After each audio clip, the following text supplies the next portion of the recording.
a ver en este video comparaciones de desvíos y promedio, ¿sí?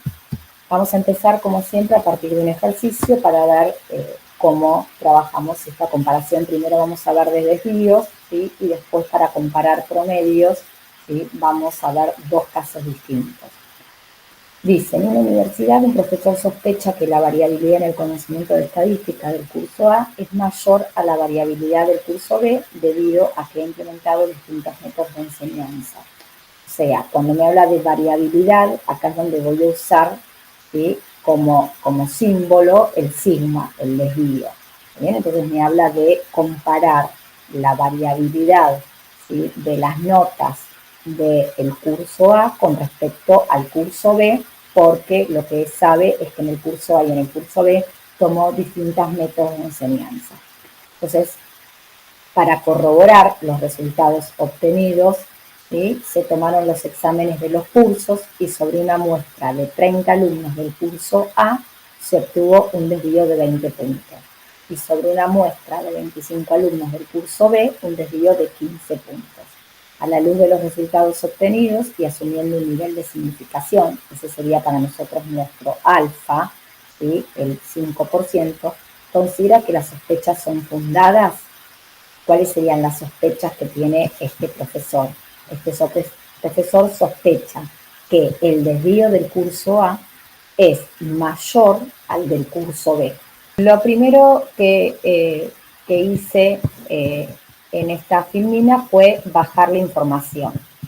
El curso A, ¿qué información tenemos? Que se tomó una muestra de 30 alumnos, sobre esos 30 alumnos se obtuvo un desvío de 20 puntos, el desvío es un desvío muestral, por eso está simbolizado con la S, y sobre el curso B se tomó una muestra de 25 y sobre esos 25 alumnos se observó un desvío de 15 puntos, por eso es un desvío muestral, por eso está simbolizado con la S.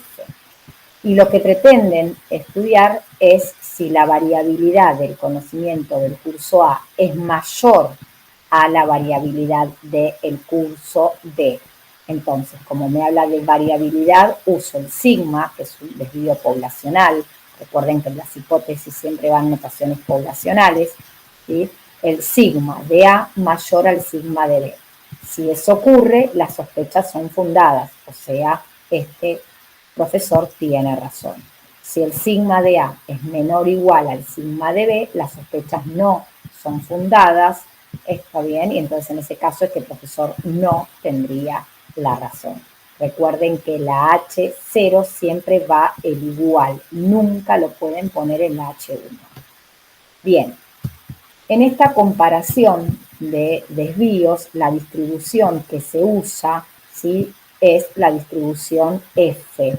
Cuando ustedes entran a la distribución F, van a encontrar que tienen un B1 y B sub 2. Siempre tienen que tener en cuenta el orden en que se plantearon las hipótesis. Si ustedes pusieron la situación del curso A la izquierda, eso implica que todo lo relacionado al curso A es lo primero que deben cargar en la aplicación y en cualquiera de las cuentas, ¿sí? En este caso, la B es N-1, ¿sí? La cantidad de alumnos del curso A eran 30, menos 1, 29. Y en el B2, está bien, van a tener que cargar el N-1, que sería la cantidad de alumnos del curso B, que serían 25, menos 1, 24. Por lo tanto, en ese casillero que dice D1 y D2 o D1 y D2, van a tener que cargarlos en este orden, 29 y 24. No pueden cargarlo en otro orden porque así ustedes consideraron las hipótesis. La situación del curso A la izquierda y la situación del curso B a la derecha. Eso hace que entonces primero se cargue todo lo relacionado al curso A y después todo lo relacionado al curso B. Bien, entonces, cuando ustedes van a la aplicación, ¿sí? Van a encontrar que van a cargar el 29, 24, ¿sí? Tal cual está en la captura de pantalla, van a poner en la parte rosa el signo de mayor, porque siempre se pone el signo de la H1, y van a poner el nivel de significación, que en este caso era del 5%. Muy bien, por eso dice mayor 0,05. Este valor 1,94526, ese es el que se le llama el valor crítico. ¿Qué quiere decir el valor crítico? Que si la evidencia o la prueba que nosotros saquemos de estos dos cursos, ¿sí?, con respecto a sus desvíos, ¿sí?, llegara a ser más grande que 194,596, yo rechazaría esa hipótesis nula y por lo tanto diría que esas sospechas son fundadas. Si me diera menor a 1,94, entonces no rechazaría y esas sospechas no serían fundadas.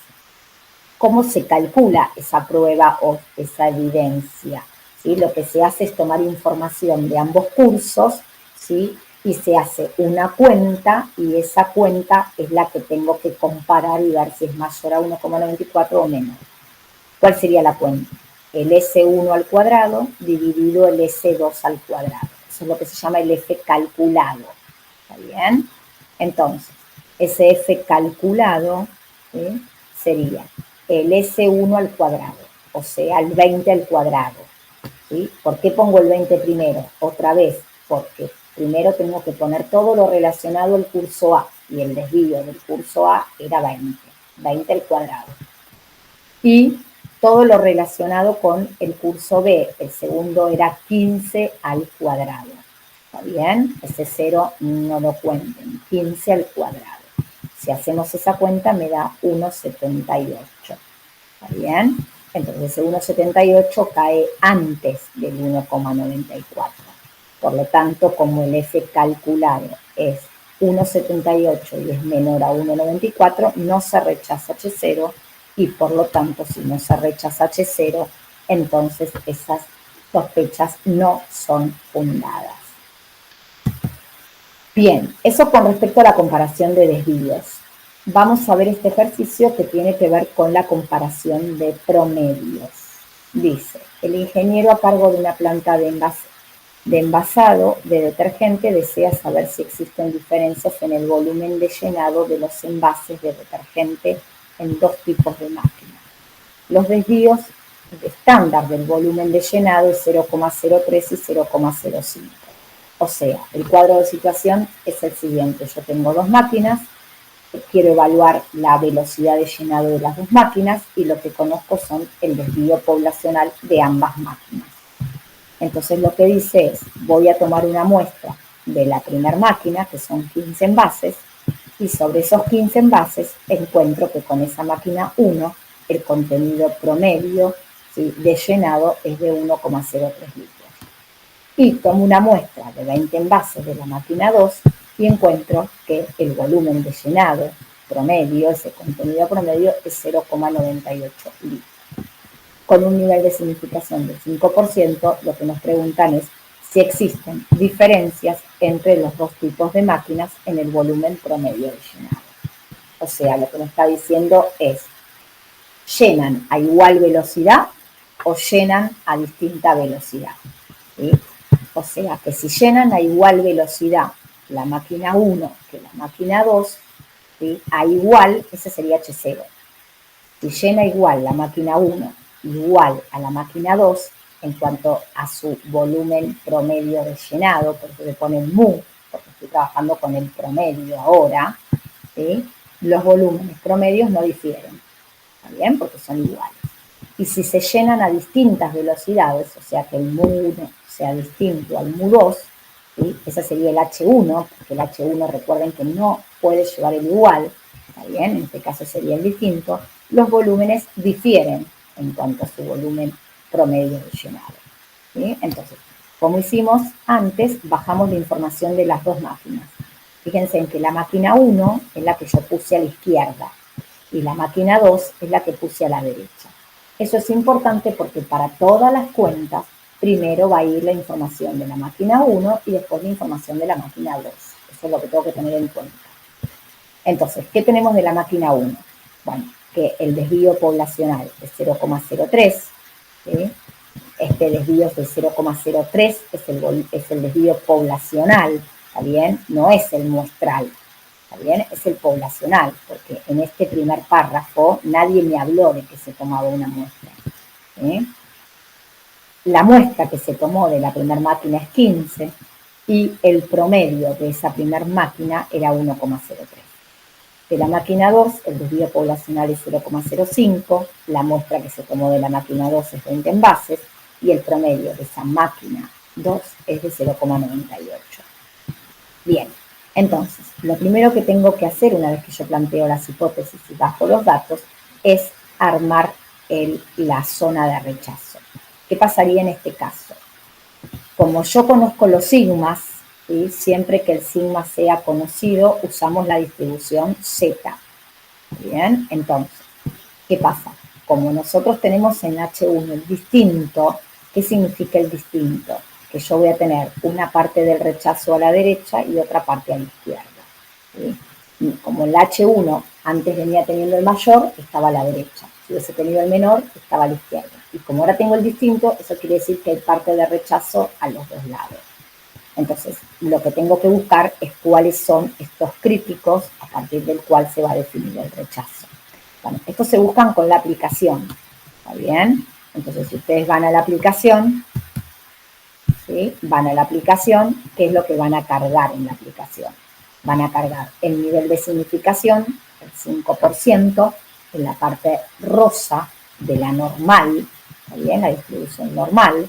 Eso quiere decir que dejo el 0 que ustedes ven en la normal, dejan el 1 que les aparece por defecto y van a cargar solamente el 0,05 en la parte rosa, ¿sí? Y van a elegir el menú de 2P, que es el último, el tercero. ¿Está bien? Y de ahí les va a saltar el 1,9599 y el menos 1,9599. Les va a aparecer en la aplicación el positivo. El otro es igual, pero negativo. ¿Está bien? ¿Sí? Quiere decir, ¿sí? Quiere decir que si la prueba o la evidencia, ¿qué sería la prueba o la evidencia? Bueno, hacer una cuenta, que sería lo que acá se llama el Z observado, hacer una cuenta y esa cuenta va a fusionar información de ambas máquinas, de la máquina 1 y de la máquina 2. Bueno, ese Z observado, en el caso de que sea mayor a 1,95, vas a decidir rechazar. O si es menor a menos 1,95, se va a rechazar. ¿Está bien? Esa sería la condición de rechazo. Si el observado es mayor al 1,95, que sería el crítico 1, se rechaza. O si el observado es menor al crítico 2, que sería menos 1,25, también se rechaza. ¿Está bien? Y si se rechaza, estaría en condiciones de decir que esos promedios de llenado de las dos máquinas son distintos. O sea, las dos máquinas se están llenando a distinta velocidad. ¿Está bien? Bueno, ¿cómo se hace la cuenta del observado? Como verán, fíjense en que es el X raya 1 menos el X raya 2. El 1 para mí es todo lo que tenga que ver con la máquina 1, porque así lo puse en las hipótesis. Y el 2 tiene que ver con todo la máquina 2, porque así lo planteé en las hipótesis. Si yo lo hubiese planteado al revés, estas cuentas serían al revés. Entonces sería 1,03 menos 0,98 y abajo el sigma 1 al cuadrado, que sería 0,03 al cuadrado, sobre el N1 que sería 15, más el sigma 2 que sería 0,05 al cuadrado sobre 20, 3,67. O sea que si ubico el 3,67 queda a la derecha del 1,95. O sea que se rechaza H0 y por lo tanto los promedios difieren. O sea, lo que me está diciendo es, este Z observado es una prueba suficiente como para decir, mira que estas dos máquinas están llenando a diferentes velocidades. ¿Bien? Bien, vamos al ejemplo 3. Acá nos habla La gerencia de ventas de una cadena de mueblería diseñó un plan de incentivo para los vendedores. A fin de evaluar este plan innovador, seleccionó 6 fuentes de ventas aleatoriamente y se registraron las ventas promedio de antes y después del plan. Bien, entonces nos pregunta, ¿sí? ¿Hubo un incremento significativo en las ventas promedio de los vendedores debido a este plan de incentivo? Bueno, algo que tenemos que tener en cuenta, que nosotros, si ustedes leyeron el apunte correspondiente a la comparación de promedios, en algún momento yo mencioné cómo tienen que ser las muestras, ¿sí? Hay 2 tipos de muestras, las muestras que son independientes, ¿sí? Y las muestras que son dependientes. El ejemplo anterior que vimos, el 2, hablamos de 2 máquinas distintas, ¿está bien? ¿Sí? Por lo tanto, ¿sí? Hay determinados envases, hay 15 envases que fueron trabajados mediante el proceso de la máquina 1. Y hay otros 20 envases que fueron trabajados y llenados mediante el proceso de la máquina 2. ¿Sí? Este ejercicio que tiene que ver con las máquinas habla de muestras que son independientes. ¿Por qué? Porque son 2 máquinas distintas y cada una de ellas llena según su funcionamiento. ¿Bien? Entonces, este caso sería el caso de las muestras que son independientes. Las muestras que son dependientes sería este tercer ejemplo. ¿Por qué? Porque las muestras dependientes, como dice el apunte, se trata de un mismo sujeto bajo 2 tratamientos distintos. O sea, un mismo empleado al cual se le contabilizaron las ventas antes de hacer este plan de incentivo y después de haber hecho este plan de incentivo. ¿Sí? O sea, uno, digamos, se da cuenta que las muestras son dependientes, ¿sí? Porque es una misma muestra, la muestra es una sola. Y eso, en este caso, 6 empleados, que sería como está conformada nuestra muestra, esos 6 empleados, ¿sí? O 6 vendedores, pasaron por ser, digamos, si se quiere de alguna manera, analizado antes y luego de haber hecho el plan. ¿Está bien? ¿Sí? En cambio, en el ejercicio anterior, son 2 muestras, ¿está bien?, que fueron llenadas con 2 máquinas distintas. Hubo 15 envases que se llenaron con una y hubo 20 que se llenaron con la otra. Son 2 muestras distintas. Bien, esa es la diferencia entre las muestras que son independientes de las dependientes. Bien, ¿cómo se trabajan las independientes? De esta manera que se trabajó el ejemplo 2. ¿Cómo se trabajan las dependientes? De esta manera que vamos a trabajar el ejemplo 3. Entonces, lo primero que tenemos que analizar es eso, cómo son el tipo de muestra. Si son independientes, tendré que analizarlas como analicé el ejemplo 2. Si son dependientes, entonces tendré que analizarlas como el ejemplo 3. ¿Está bien? Eso es lo que tienen que tener cuidado cuando uno compara promedio, ¿sí? Esto es lo primero que uno tiene que ver, ¿sí? Si trabajo como el ejemplo 2 o si voy a trabajar con el ejemplo 3, y eso depende de cómo sean las muestras. ¿Cómo se trabaja en este ejemplo 3? Con las muestras dependientes. Primero, ver qué es lo que quiero probar, ¿no? Digo, quiero probar que las ventas promedio con el plan de incentivos mejoraron. O sea, que el promedio de después de haber efectuado el plan tienen que ser superior al promedio de ventas de antes. Eso sería nuestra H1, ¿está bien? Porque lo que quiero probar es que las ventas de después aumentaron, son mayores a las de antes. Y el H0, el promedio de después, menor o igual al promedio de antes. ¿Sí? Entonces, el nivel de significación es del 5%, ¿sí? Y acá la distribución que se toma es la distribución T. ¿Está bien? Se trabaja con la T. ¿Sí? Una distribución que ustedes ya usaron, la T de Student, ustedes la usaron en la unidad 2. Entonces, en esta T de Student, ¿sí? Ustedes obviamente van a trabajar con la distribución T y, como dijimos siempre, la zona de rechazo tiene que ver con el signo del H1. sea que nuestra zona de rechazo va a estar a la derecha. Y vamos a obtener este T crítico en la aplicación, este 2,01505. ¿Cómo lo sacan? Van a ir a la aplicación de la TD Student, les va a pedir que carguen la B, que serían los grados de libertad, que es N-1. Tengan en cuenta que la cantidad de vendedores son 6, es 6 menos 1, van a tener que cargar un 5 ahí, y van a poner en la parte rosa el menú de mayor, porque la zona de rechazo está a la derecha, mayor, ¿sí? Y una vez que ustedes pongan el menú de mayor, van a tener que poner el nivel de significación, que es 0,05. Y ahí se van a encontrar con este valor, 2,01505.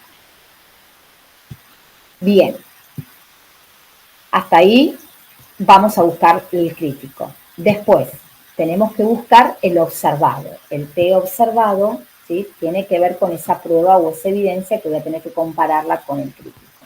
¿Cómo se calcula el T observado? Se calcula el promedio de las diferencias. Entonces, fíjense en que yo acá hice las diferencias de después menos antes, porque es en el mismo orden que ustedes tienen planteadas, digamos, en las hipótesis. 340 menos 320, 20. 295 menos 290, 5. 54, y así tengo todas las diferencias. Estas diferencias se cargan, como en la primera unidad, en la calculadora. Es un conjunto de datos a los cuales yo les tengo que buscar el promedio y le tengo que buscar el desvío. ¿Está bien? Entonces, una vez que yo tengo todas calculadas las diferencias, cargo los datos en la calculadora, ¿sí?, tal cual lo vimos en la unidad 1, ¿sí?, y entonces de esa manera buscan el promedio y el desvío. Cuando buscan el promedio y el desvío lo ponen en la fórmula. El promedio lo ponen arriba, el desvío lo ponen abajo y el desvío lo dividen a su vez por la raíz de n, que les da 2,1215. Ese 2,1215, cuando lo comparo con el 2,015, veo que es mayor. Entonces, ven que dice, como el T observado es mayor al crítico, rechazo. Y rechazar significa que ese promedio de ventas se incrementó después del nuevo plan. Una de las cosas, si ustedes no usaron la calculadora para calcular en la primera unidad el promedio y el desvío, lo van a tener que hacer a mano, ¿sí?, como lo hicieron en la unidad 1. Este promedio y este desvío es igual que cuando ustedes buscaban el promedio y el desvío en un conjunto de datos. ¿Está bien? ¿Sí? Yo les aconsejo que siempre hagan uso de la calculadora. Yo les subí varios tutoriales sobre el uso de la calculadora. ¿Sí? Bueno, nos vemos entonces en el próximo encuentro.